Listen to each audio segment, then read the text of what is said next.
ॐ सरस्वती महाभागे विद्ये कमललोचने विश्वरूपे विशालक्ष्मी विद्यां देहि नमोऽस्तुते। ॐ सरस्वती नमो नित्यं भद्रकाले नमो नमो वेद वेदांत वेदांग विद्यास्थाने एव च जा कुन्देन्दु तुषारहार धवला जा शुभ्र वस्त्र वृता जा वीणा वरदंड मंडिता करा जा श्वेत पद्मासना जा ब्रह्मच्युत शंकर प्रभृति देवै सदा वंदिता सा मां पातु सरस्वती भगवती निःशेष जड्डत्पहा। सरस्वती पूजा पुराण शास्त्र रे माँ सरस्वती को सत्वगुणर प्रतीक भाव में ग्रहण कराए। एथिपाई विद्या एवं ज्ञान को मध्य सत्वगुण कहुए।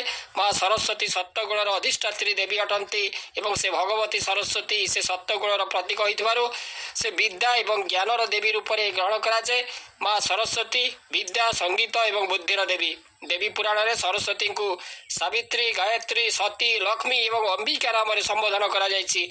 प्राचीन ग्रंथ प्राचीन ग्रंथ मानक भाग देवी वीणा शारदा भारती भारती वीणापाणी विद्यादात्री सर्वमंगला आदि नाम अलंकृत करा जायछि। सरस्वती समस्त संशय उच्छेदकारिणी बोध शक्ति अटंती से एवं तांकरी उपासना रे समस्त प्रकार सिद्धि जो अष्टनिधि महा समस्त प्रकार सिद्धि प्राप्त होता है एवं से संगीत शास्त्र अधिष्ठात्री देवी भाव में ग्रहण कराए। जितेबाला संगीत शास्त्र रे सार जो ताल स्वर लय राग रागिणी आदि यार प्रादुर्भाव तांको आरंभ होता है एवं सप्त स्वर द्वारा तांको स्मरण कराए। से स्वरात्मिका कहुए। सप्तविध स्वरर ज्ञान प्रदान कर सप्तविध स्वरर ज्ञान प्रदान कर कारण नाम से सरस्वती। तेणु देवी सरस्वती नाम कहीं सार्थक होती से सप्तविध स्वरर ज्ञान प्रदान माने प्रदान कर नाम से कहुई सरस्वती। बसंत पंचमी हूँ विद्यादायिनी माँ सरस्वती पूजा आराधनार दिन। आम शास्त्र रे महाकाली महालक्ष्मी और महासरस्वती तीन शक्तिर समन्वित शक्ति को आद्या शक्ति भाव में वर्णना करा जायछि। संसार रे आमे जहाँ भी देखुचे ता हेउचे तीन शक्ति स्वरूप महालक्ष्मी धन धान्य महाकाली सकल शक्ति एवं महासरस्वती से विद्या ज्ञान एवं विवेकर उत्स बा प्रकाश रूप से परिकल्पित होइछन्ति। संसार विकास पाई धन धान्यर महत्व अधिक। व्यक्तिगत जीवन रे पद जो धन धान्यर महत्व अनेक रही। धन संपद मनीष को सुख सुविधा देउथबारु आमे सबुबेले ताहार जत्न एवं अर्जन रे आमे लागि थाउ। किंतु एथिपाई विद्या ज्ञान एवं विवेक को आधार भाव में ग्रहण न कले आम व्यक्तिगत जीवन में एवं सामाजिक जीवन में नाना वित्पात माड़ी आसे। आउ सेथिरु मुक्ति पाई विद्या हेउची आम प्रथम आवश्यकता। तेणु ये विद्या दियंती सरस्वती। सरस्वती आक्षरिक अर्थ है जे स्वत प्रसरी आमको दिव्य चेतना आड़ को नहीं जाती। विद्यार असल उद्देश्य होची संसार रे सकल विषय वस्तु संपर्क में जानिबा। ये जानिबा द्वारा परवर्ती अवस्था रे आसे आमर ज्ञान।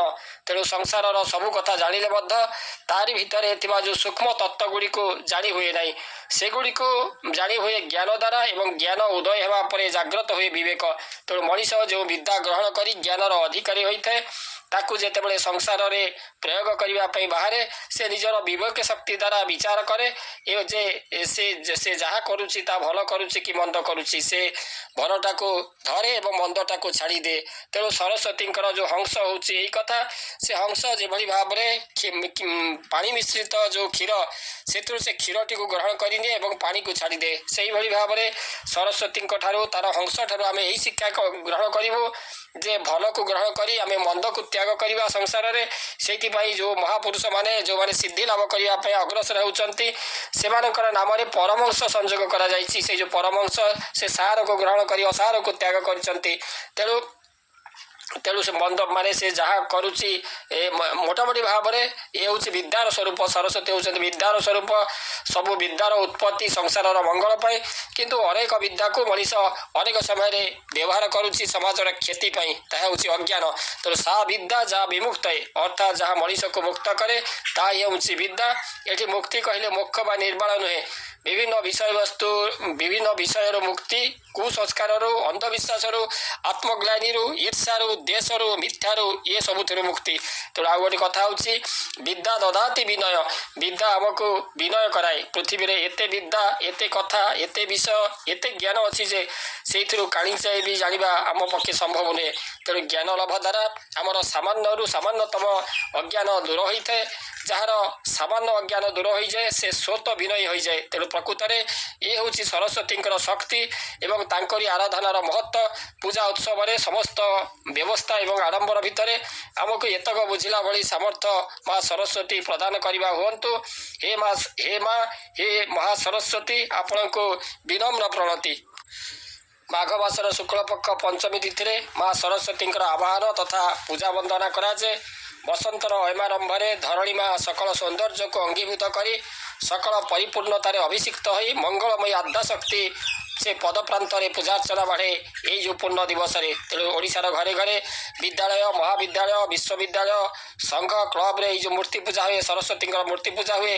ପୁଷ୍ପମାଲ୍ୟରେ ସୁଶୋଭିତ ସରସ୍ୱତୀ, ସେ ମୂର୍ତ୍ତି, ତାଙ୍କର ସରସ୍ୱତୀଙ୍କର ମୂର୍ତ୍ତି ଘଣ୍ଟା, ଶଙ୍ଖ ଆଦି ବାଦ୍ୟବାଦନ ମଧ୍ୟରେ ପୂଜିତ ହୁଅନ୍ତି। ଭୋଗ ଆକାରରେ ଖଇ, ଉଖୁଡ଼ା, ନଡ଼ିଆ ଫଳ ଆଦି ବଢ଼ାଯାଇଥାଏ। ତେବେ ସୃଷ୍ଟିର ଆରମ୍ଭ ସମୟରେ ଭଗବାନ ବିଷ୍ଣୁଙ୍କର ଆଜ୍ଞାରୁ ବ୍ରହ୍ମା ମନୁଷ୍ୟ ଯୋନିର ରଚନା କରିଥିଲେ, କିନ୍ତୁ ବ୍ରହ୍ମା ନିଜର ସର୍ଜନାରେ ସନ୍ତୁଷ୍ଟ ନଥିଲେ।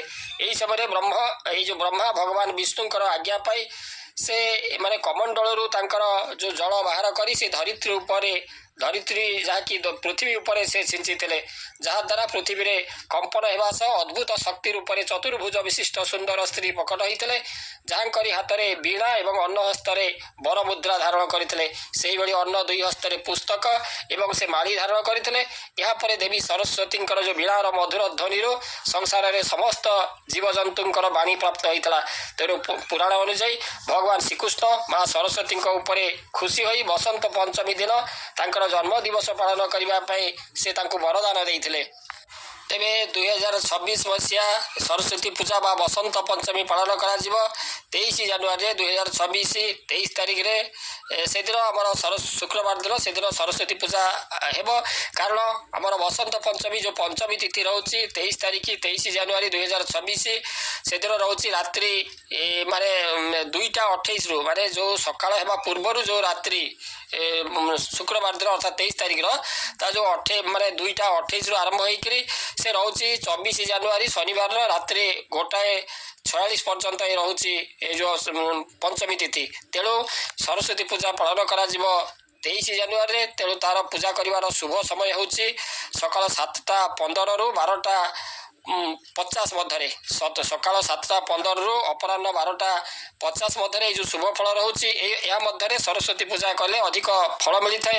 ତେଣୁ ସରସ୍ୱତୀ ପୂଜା ପୂର୍ବରୁ ଯେଉଁ ବିଦ୍ୟାର୍ଥୀମାନେ ଯେଉଁମାନେ ସରସ୍ୱତୀ ପୂଜା କରୁଛନ୍ତି, ସଙ୍ଗୀତ ବିଦ୍ୟାରେ ଯେଉଁମାନେ ଅଧ୍ୟୟନ, କଳା ସଙ୍ଗୀତ ସହିତ ଯେଉଁମାନେ ଜଡ଼ିତ, ସେମାନେ ନିଶ୍ଚିତ ଭାବରେ ସରସ୍ୱତୀଙ୍କର ପୂଜା ସେମାନେ କରିବେ।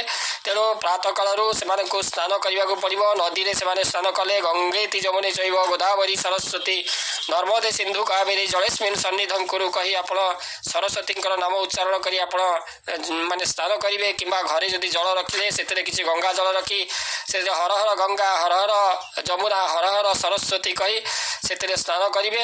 ଏବଂ ଆପଣ ଛିଟକନା ଉପରେ ସରସ୍ୱତୀଙ୍କର ଫଟୋ କିମ୍ବା ମୂର୍ତ୍ତିକୁ ସ୍ଥାପନ କରିବେ, ତାକୁ ରଖିବେ ଏବଂ ହଳଦିଆ ଭୋଗ ତାଙ୍କୁ ଅର୍ପଣ କରିବେ। ହଳଦିଆ ମିଠା, ହଳଦିଆ ଫୁଲ ତାଙ୍କୁ ଅର୍ପଣ କଲେ ବହୁତ ସନ୍ତୁଷ୍ଟ ହୁଅନ୍ତି। ଏବଂ ଏହାଠାରୁ ବସନ୍ତ ଋତୁର ଏହାକୁ ସୂଚାଏ ଯେ ସରସ୍ୱତୀ ପୂଜା ଏ ବସନ୍ତ ଋତୁକୁ ସୂଚାଏ। ତେଣୁ ବସନ୍ତ ଋତୁ ଠାରୁ ସମସ୍ତ ସରସ୍ୱତୀ ପୂଜା ଠାରୁ ସମସ୍ତ ଶୁଭ କାର୍ଯ୍ୟ ଆରମ୍ଭ ହୁଏ। ତେଣୁ ଏହି ଦିନ ସରସ୍ୱତୀ ପୂଜା ଦିନ ସମସ୍ତ ବ୍ୟବସାୟ ଆରମ୍ଭ, ଯେଉଁ ଅନ୍ନପ୍ରାଶନ ଠାରୁ ଆରମ୍ଭ କରି ସମସ୍ତ ପ୍ରକାରର ଶୁଭ କାର୍ଯ୍ୟ ମଧ୍ୟ ଏହି ଦିନ ଠାରୁ କରାଯାଇପାରିବ, ଏହି ଦିନ ମଧ୍ୟ କରାଯାଇପାରିବ। ତେଣୁ ସରସ୍ୱତୀ ପୂଜା ଆପଣମାନେ ଜାଣିଲେ ଯେ ସରସ୍ୱତୀ ପୂଜା କିଭଳି ଭାବରେ 2026ରେ ପାଳନ କରାଯିବ ଏବଂ ସରସ୍ୱତୀଙ୍କ ସମ୍ପର୍କରେ ପ୍ରକୃତ ସରସ୍ୱତୀ ନାମକରଣ କାହିଁକି ହୋଇଛି ସେ ସମ୍ପର୍କରେ ମଧ୍ୟ ଆପଣମାନେ ଜାଣିଲେ। ଯା କୁନ୍ଦେନ୍ଦୁ ତୁଷାରହାର ଧବଳା, ଯା ଶୁଭ୍ର ବସ୍ତ୍ର ବୃତା, ଯା ବୀଣା ବରଦଣ୍ଡ ମଣ୍ଡିତା କରା, ଯା ଶ୍ଵେତ ପଦ୍ମାସନା, যা ব্রহ্মাচ্যুত শঙ্কর প্রভৃতি দেবৈ সদা বন্দিতা, সা মাং পাতু সরস্বতী ভগবতী নিঃশেষ জড্ডৎপহা, সরস্বতী মহাভাগে বিদ্যে কমললোচনে, বিশ্বরূপে বিশালক্ষ্মী বিদ্যাং দেহি নমস্তুতে। ওং সরস্বতী নমো নিত্য ভদ্রকাল্যে নমো নমঃ। বেদ বেদান্ত বেদাঙ্গ বিদ্যাস্থানে এব চ।